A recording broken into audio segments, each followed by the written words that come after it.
Welcome to the deep dive. Today, we're plunging into a world where ancient traditions encounter this unstoppable tide of change.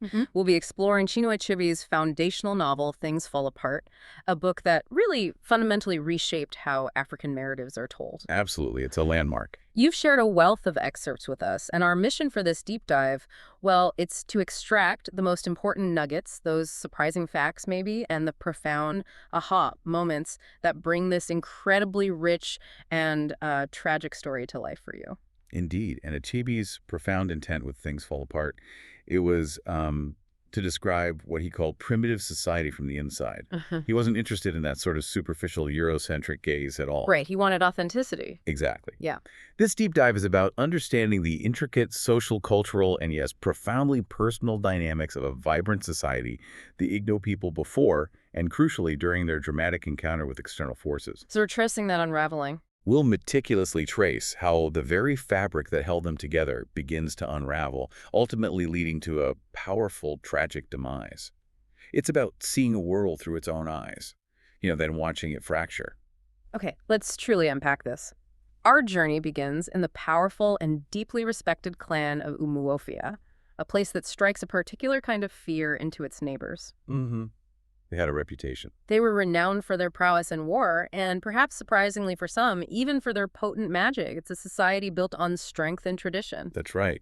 Umuofia wasn't just militarily strong. It embodied the very spirit of Umuofia Obodo-dike, the land of the brave. Their governance wasn't, centralized under a single king. No king, right. No king. It was a complex, decentralized system involving a council of respected elders and the formidable oracle of the hills and the caves. The oracle, we'll definitely come back to that. Oh, absolutely. But what's truly fascinating here, and often overlooked, is the ethical framework governing their approach to warfare. They didn't just fight for conquest or impulse. War was only waged when it was clear and just. Clear and just. And crucially, when it received the explicit acceptance of their oracle. This wasn't merely a pragmatic decision, it was a deeply spiritual sanction for their actions. So this wasn't just a group of aggressive warriors then. It sounds more like a society with a sophisticated moral and spiritual compass, even when it came to conflict. Precisely. They had unique practices, too. You mentioned the sources talk about agadi moi, or old woman war medicine. It had its own shrine right in the center of Umuofia. Yeah, that description, passing it after dusk, maybe seeing the old woman hopping about. Yeah. It really grounds you in their world, doesn't it? It does. That blend of the spiritual and the intensely practical, where supernatural power was harnessed for very real-world outcomes. This wasn't just folklore. It was integral to their perceived invincibility. So that reputation, that fear, it wasn't just about numbers or fighting skill. Exactly. This formidable reputation meant their neighbors rarely sought direct confrontation. They often attempted peaceful settlements first. We see this play out immediately in the source material with the ultimatum sent to Mbano. Right. Choose war or offer compensation, a young man and a virgin. Exactly. And the sheer scale of Umuofia's potential response is dramatically highlighted when Ogwefia-Zugo, a powerful orator, rallies 10,000 men in the marketplace. 10,000 men. Their collective war shout, Umuofia Kwenu, shaking the very foundations of the earth. This paints a vivid picture of a society that, at first glance, seems virtually impervious to external threats, secure in its power, traditions, and spiritual backing. In understanding that strength, that self-sufficiency is so important. It's absolutely crucial for appreciating the profundity of what's to come. It makes the later falling apart not just impactful, but devastatingly so. Establishing the stage with such a strong, unified, and self-assured society really makes the individual story stand out in sharp relief. And speaking of individuals, we have to immediately pivot to Okonkwo's father, Unoka. Oh, Unoka, yes. He's such a striking, almost diametrically opposed foil to Okonkwo. The sources describe him in stark terms. A loafer, perpetually in debt. Always owing somebody something. Rarely had money, and when he did, immediately bought palm wine and made merry. He loved leisure, despised war, and suffered what was considered an abominable death from swelling sickness. Left to rot, unburied in the evil forest. A terrible end in their worldview. What's truly insightful here is the profound cultural stigma attached to idleness and debt within Igbo society. Unoka's inability to pay back even a few cowries, marked by those chalk lines on his wall. It wasn't just a financial failure, was it? It was seen as a deep moral failing, a sign of his unworthiness as a man in that specific cultural context. But it's a nuanced portrait, too. He had these artistic talents. Undeniable talents, exceptionally skilled on his flute. The source poignantly describes how he could hear blood-stirring and intricate rhythms in his mind, transforming them into these plaintive, almost sorrowful tunes. Music and art were clearly valued. They were a part of daily life, absolutely. But Unoka's prioritization of these over the more, shall we say, manly pursuits like farming yams and accumulating wealth ultimately contributed to his complete societal failure in Umufia's eyes. It's a tragic clash, really. Individual spirit versus communal expectation. And his death, being an abomination to the earth or a Tisawani, that truly underscores the rigid and uncompromising nature of their societal norms. A man could be so utterly rejected, even in death. Couldn't be buried in the sacred earth. He just rotted above it. He literally became anathema to the very ground his people walked upon. That's societal rejection, then? That's the fire under Okonkwo. That's the direct, burning catalyst for Okonkwo's relentless, almost pathological drive. Okonkwo's defining passion in life becomes to hate everything Unoka loved. Gentleness, idleness, a lack of ambition. He starts with nothing. Absolutely nothing. No inheritance, no CDMs, no barn. Driven by the profound, crippling fear of inheriting his father's contemptible life and shameful death. So he throws himself into work with an almost manic intensity, embodying the ideal of manliness through farming yams, toiling from cockcrow until the chickens went to roost, determined to rise above his origins. And the yams. You mentioned this earlier. It's not just about agriculture, is it? Yam wasn't just food. It stood for manliness. The sources make that crystal clear. If you could feed your family on yams from one harvest to the next, you were a very great man indeed. It speaks volumes about the value placed on self-sufficiency, hard work, providing for one's family. Okonkwo's relationship with hard work, as you said, it's almost a possession, an obsession driven by that fear. Absolutely. But this intensity, it often manifests as harshness, even cruelty towards his wives and children. They frequently suffer because they simply cannot keep up with his relentless, unyielding pace. You see his desperation when he seeks CDMs from Nowakibi. Yes. Nohibi, a wealthy man of immense prestige, huge barns, 9 wives, 30 children, and the rituals during that visit. The colanet, the palm wine. The intricate sharing, waiting for the first wife, Anasi, to drink first. It beautifully showcases the deep respect paid to a wealthy, titled man in their society. It's not just about wealth, but the social capital and honor it commands. And then that mad year of drought and flood. A year so devastating a man even hanged himself. It further exemplifies Okonkwo's almost superhuman resilience. Despite nature's challenges, which would break lesser men, he bounces back, planting what little was left of his seeds, refusing to yield. He really is the embodiment of Umufia's traditional values. He is a paragon forged in direct, furious opposition to his origins and the shadow of his father. It's clear how deeply ingrained, how fundamentally woven into the fabric of daily existence these customs are. Now, let's truly delve into that fabric of daily life in Umufia, the customs, rituals, and beliefs that comprehensively define this society. Yeah. You get such a vivid sense of community, even amidst the night fears of evil spirits, the forest insects creating that vibrant silence. A living soundscape, yeah. That speaks to the intimate connection with nature. And there's even that specific, almost ritualistic way calls are answered, "Is that me?" to avoid attracting malevolent spirits. Little details like that really bring it alive. It's a community keenly aware of its seen and unseen world. And their system of justice and morality is incredibly nuanced, deeply rooted in their spiritual beliefs. The week of peace, for instance. Not just a custom, you said. Not merely a custom, it is a sacred period, incredibly important to Ani, the earth goddess, who functions as the ultimate judge of morality and conduct. Breaking it, even accidentally, carries severe consequences. Like Okonkwo's penance. The she-goat, hen, cloth, cowries. Exactly. It's not just punishment, it's an act of communal purification, a rebalancing of cosmic order.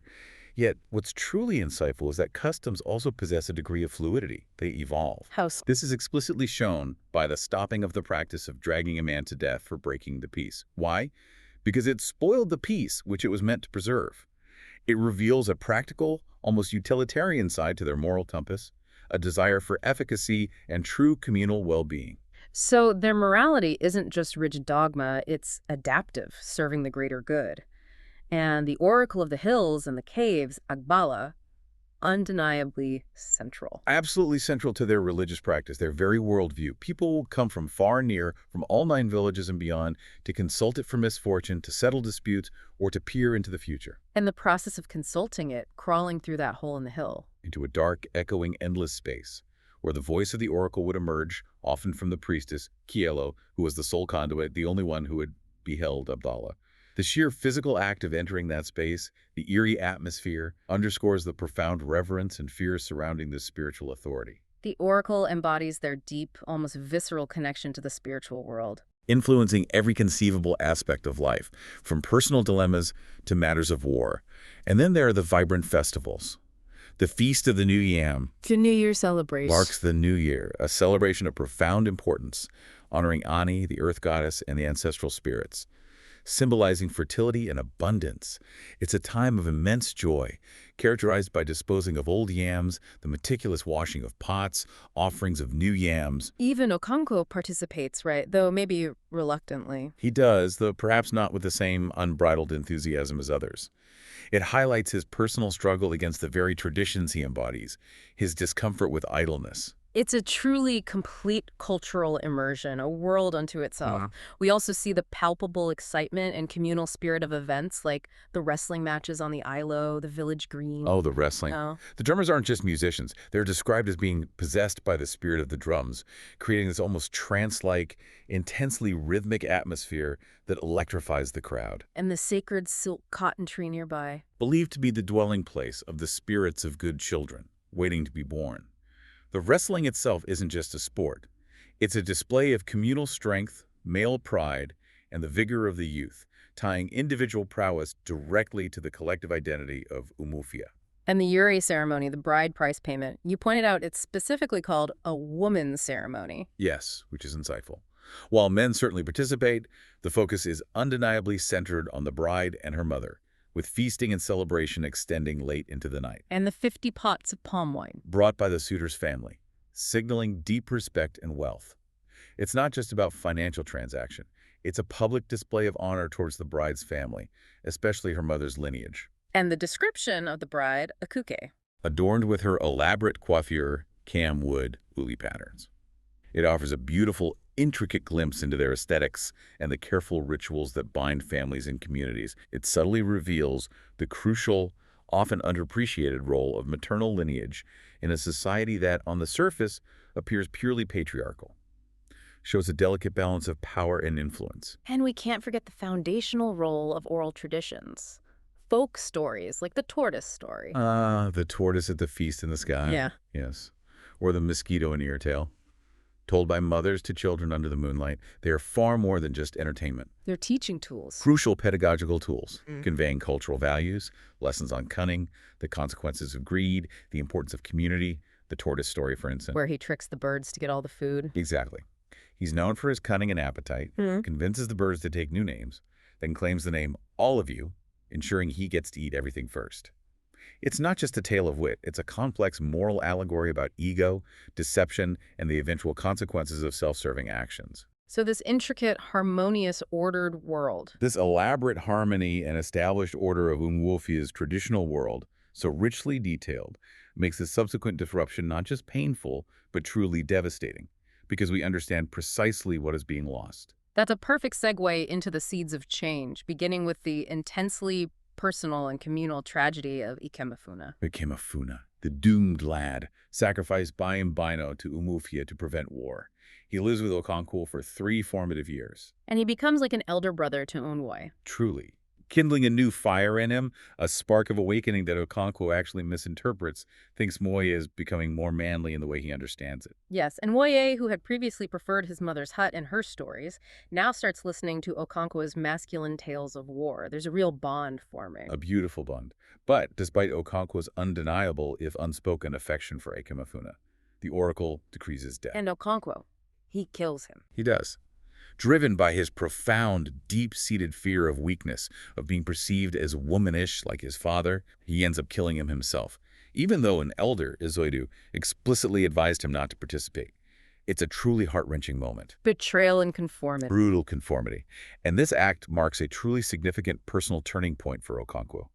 It lays bare his profound internal conflict and the immense pressure to conform to rigid societal expectations of manliness, even if it means betraying his own burgeoning affections. And Envoy's reaction.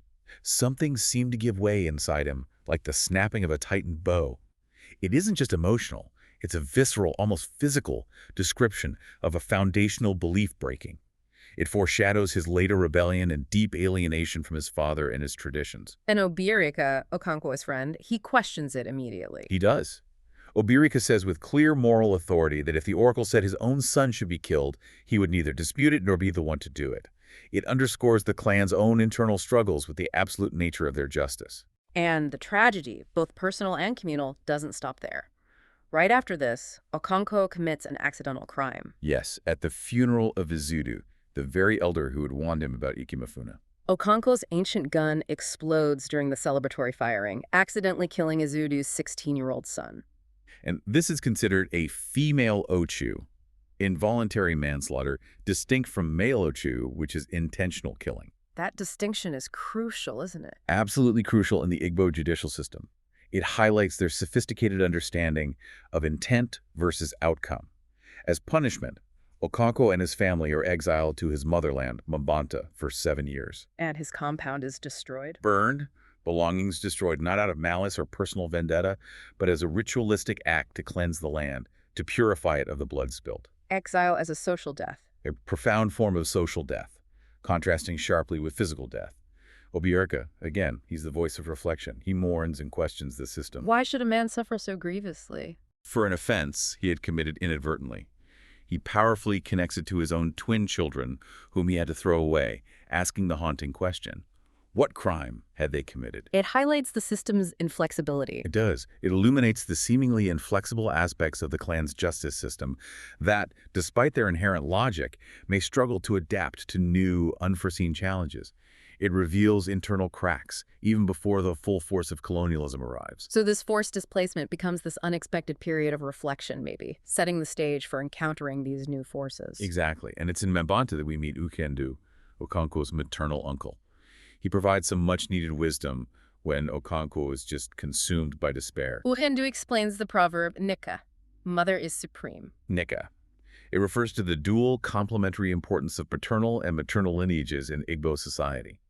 While a man primarily belongs to his fatherland in good times, he finds fundamental refuge, comfort, and unwavering protection in his motherland in times of sorrow. And Ukendu's wisdom isn't just theoretical. Not at all. It is rooted in his own profound, almost unimaginable experiences with loss. He has personally buried 22 of his own children. Seen his daughter, Akwini, bear and throw away twins, a cruel, culturally enforced necessity. He really challenges Okonkwo's self-pity. He does, asking him if it's right to bring to your mother a heavy face and refuse to be comforted. It's not just comforting words. It's a profound lesson on resilience, on the enduring strength of communal support, and a subtle yet powerful challenge to Okonkwo's rigid, masculine-centric view of what truly constitutes strength. It expands his worldview, however temporarily. It's a powerful moment of traditional wisdom, but the calm in Mbanta is soon shattered by these ominous tidings. Obirika brings news of Abama's destruction. Yes, our first concrete, terrifying glimpse of the white man's power, not just as a religious entity, but as a force of overwhelming, indiscriminate violence. A lone white man arrived on an iron horse, a bicycle, motorcycle. Something like that. And he was killed by the villagers, out of fear and misunderstanding. The oracle, chillingly, had already warned the people of Bame that the white men were locusts. Locusts, powerful image. The initial misunderstanding of the iron horse, the oracle's prophecy, these are critical details, highlighting the cultural chasm. The white man apparently muttered something like imbino, perhaps lost, fueling the fear. Retaliation. Brutal, horrifyingly disproportionate. Later, a large group of white men armed with guns returned and slaughtered the entire market, turned the lake the color of blood, complete devastation. And Obirika's fear is palpable. You can feel it. He relates this story, observing chillingly that they had heard stories about white men. But no one thought the stories were true. This isn't just news, it's a seismic shift. The threat becomes external, existential, unimaginable. And this terrifying new external threat very soon arrives directly in Mbanta with the missionaries. Yep. Initially, their arrival causes a stir, viewed with curiosity and, frankly, dismissal. One is a white man, Mr. Barone, with an Igbo interpreter. whose dialect is different and harsh, even mistranslating myself as my buttocks. Right, which immediately cues the clan to view them as peculiar, almost comical outsiders. The initial converts, those who first join, are dismissed as ifufu. Worthless, empty men. Exactly, people utterly without title or standing. The imagery used is striking. A man who sold his machete and wore the sheath to battle, useless. Even Chielo, the priestess, calls them the excrement of the clan. And they build the church in the evil forest. A place considered fitting for undesirable people and abandoned things. This shows the clan's initial amusement and dismissiveness, but it also highlights early societal cracks as the new faith gains an unexpected foothold precisely among those who feel least valued by the traditional order. But then Mr. Kiaga, the interpreter, he steps up. He emerges not as a mere translator, but as a firm, charismatic leader, and he makes a truly radical, revolutionary move, allowing the Osu to join the church. The outcast caste. Deeply taboo. Absolutely. He even orders them to shave their long, tangled hair, traditionally a mark of their forbidden status.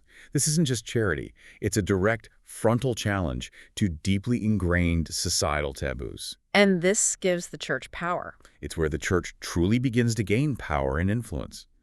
The Osu were the most ostracized group, forbidden to marry freeborn, attend assemblies, take titles. Their very presence was an abomination. So Kiaga challenges that directly. With courage. His theological stance, arguing unequivocally that God created all men equally, directly confronts the traditional hierarchy, the caste system. This act of inclusion, embracing the marginalized, offering them dignity, provides a powerful growing strength to the church. It demonstrates its fundamental, radical difference, inevitably causing significant internal division and friction. It forces the clan to confront its own prejudices, and this division comes to a head with the sacred python incident. Ah, yes. The royal python, revered as our father, the most sacred animal in Mabanta, allowed anywhere, even in beds, untouchable. And a Christian convert, Okoli, is accused of killing it, knowingly. A profound act of sacrilege, a direct spitting in the face of ancestral belief. The clan elders gather. Okonkwo, naturally. Wants violence, immediate retaliation. Of course. But other elders, the wiser ones, counsel patience, arguing it is not their custom to fight for our gods. Their belief is, if a man blasphemes, let the gods fight their own battles. They're strong enough. So they decide to ostracize the Christians instead. Yes. Deny them water, access to the market. But what's critical is that Okoli conveniently dies shortly after. Which reinforces the traditional view. Exactly, that the gods can indeed fight for themselves and deliver their own justice. This event, then, it shows a growing reluctance within the clan to engage in direct conflict with this new threat, maybe. A sign of weakening unity compared to the Umufufio we saw at the start. Definitely a shift. But then, after 7 long years, Okonkwo's exile is finally over. He returns to Umufio, seemingly with a brief glimmer of hope. Before leaving Mabanta, he hosts that lavish feast. A truly grand affair for his mother's kinsmen. 3 goats, many fowls, enormous quantities of food, palm wine, a testament to his ambition and gratitude. And the speech by the old kinsman. Culturally immense, the feast reaffirms kinship ties, displays generosity. But the elder speech transcends simple gratitude. It becomes a poignant, almost prophetic commentary on the changing times. He laments the loss of tradition. Laments the younger generation's loss of tradition and, crucially, the importance of kinship for its own sake, not just for material gain. He says, with deep sadness, we come together because it is good for kinsmen to do so.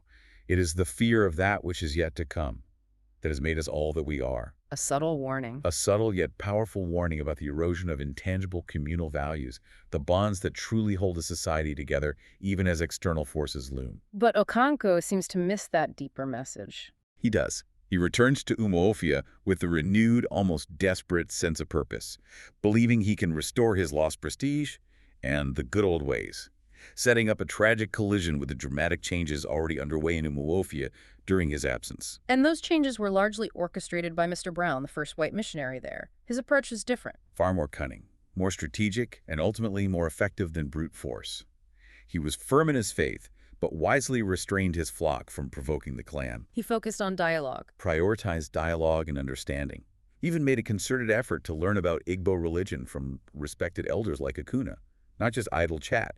It was a way to understand their internal logic, find points of connection, and ultimately points of leverage. And he built a school and a hospital. Exactly. Predicting with chilling accuracy that the leaders of the land in the future would be men and women who had learned to read and write. His school quickly produces court messengers, clerks. A new path to power. Precisely. Literacy becomes a new, powerful path to influence within the emerging colonial system.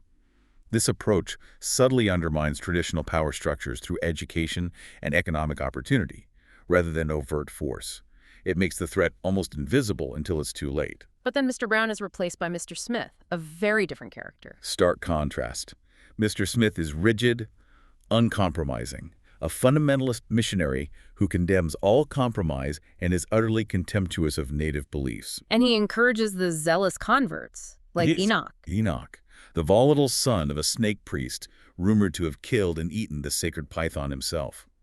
Enoch, embodying the destructive potential of this new, unyielding faith, commits a truly grave, unforgivable sacrilege. What does he do? Mr. Smith's fundamentalist approach strips away any pretense of cultural understanding. Enoch, described as small, slight, full of excessive energy bottled up, one who wept louder than the bereaved, commits the ultimate provocation. He publicly unmasks an Egwu during a sacred ceremony. Unmasks an Egungun. But they're the ancestral spirits. Exactly. They are the incarnate ancestral spirits, revered intermediaries, judges, embodying the very essence of Igbo ancestral religion and judicial authority. This act isn't just disrespectful, it is a direct, public, blasphemous affront to the clan's spiritual foundation, their judicial system, their very identity. Utter, deliberate desecration. That's it. That's the spark for the final confrontation. Undeniably. In immediate response, the Egwugu, led by the fearsome evil forest, assemble. A terrible gathering, eerie voices, clanging bells, clashing machetes. They march on the church. And burn it down. Burn Mr. Smith's church to the ground. Okonkwo, witnessing this, feels a profound, almost overwhelming sense of restored order and happiness, believing with tragic irony that the times which had altered seemed to be coming around again. That feeling of triumph, it's so temporary. Highly symbolic. The church burning.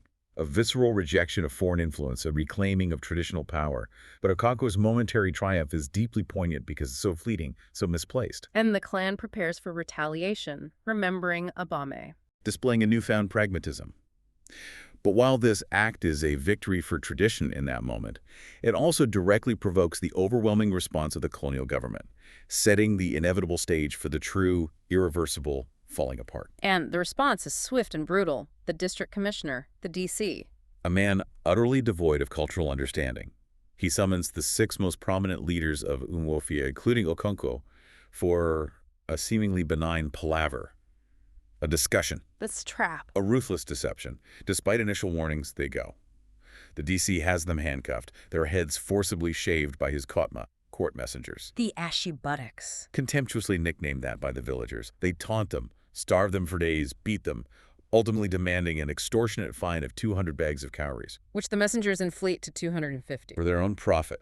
Corruption layered on brutality. This is calculated humiliation. Meticulously calculated, designed not just to punish, but to utterly break the spirit of the clan's proud leaders. Shaving their heads is a profound insult, a symbolic emasculation for titled men. It shatters trust, imposes a foreign system. Completely. The leaders, once proud warriors, respected decision-makers, are reduced to powerless, degraded figures, subjected to physical and psychological torment. Okonkwo's simmering rage is almost palpable. He sees who wants to kill the white man.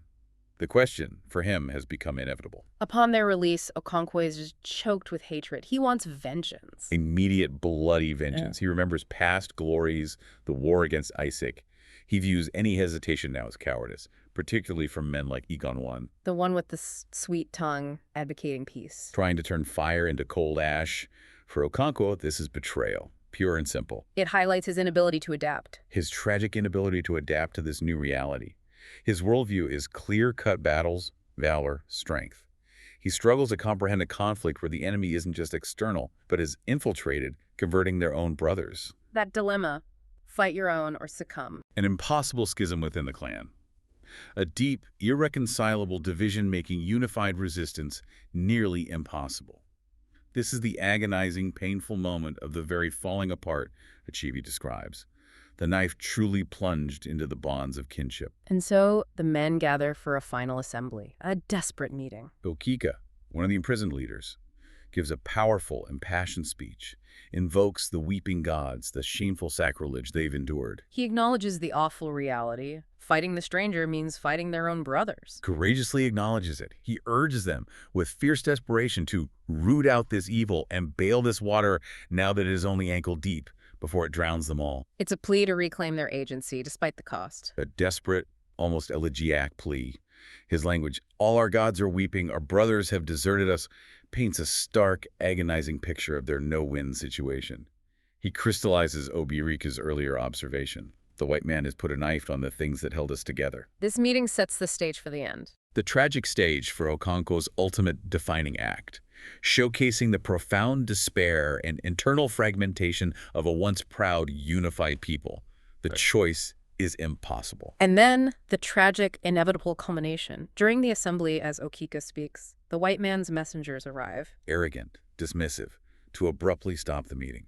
Okonkwo, driven by his unyielding, incandescent rage, seeing his worst fears realized in the passivity. He acts. He gives in to his warrior's instinct, kills the head messenger with a swift, decisive blow of his machete. But the clan breaks into tumult and fright, no unified action. dissolving into fear and confusion. This is the definitive, heartbreaking moment of their falling apart. Okonkwo's final act isn't a catalyst for uprising, as he hoped. It's a lone warrior's last stand. A desperate individual stand against a world that has utterly abandoned the values he cherishes. The clan's reaction, tumult instead of action, signifies the complete shattering of their world, their unity. And then Okonkwo hangs himself. In an ultimate act of defiance against a world that no longer makes sense, unable to endure the shame of his people's inaction. And suicide, Ansawani, a profound abomination in Igbo culture. A defilement of the earth so severe his kinsmen cannot even touch his body. The ultimate indignity. For a man who lived his life in desperate pursuit of honor and respect. And Obirika has to ask the DC for help removing the body.